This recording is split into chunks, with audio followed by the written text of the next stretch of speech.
Mga idol, nahibalo ba kamo nga mas sakit pa ang bunal or tigbas sa usa lamang ka pulong? Ug nasayod ba kamo nga ang pinakabuutan og hilumon nga tao mao ay pinaka mas grabe nga mopasakit og istorya, labi na kung mahurot ang iyang pasensya. So, kinahanglan mga idol nga bantayan nato atong mga pulong, kay diha sa atong mga pulong kung unsa ang pulong nga atong mabuhian ngadto sa atong isig ka tawo, mausab ang pulong nga masumbalik nga rin nato. Kung ikaw nagpasakit og pulong ngadto sa imong isig ka tawo, mas kagrabe pa kasakit ang musambalik nga rin nato.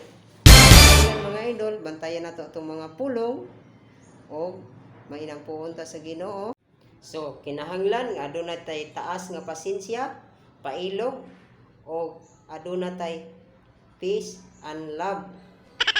So kinahanglan nga kamauta mahigugma ngadto sa atong mga kaaway. Love your enemies. Bye bye. God bless.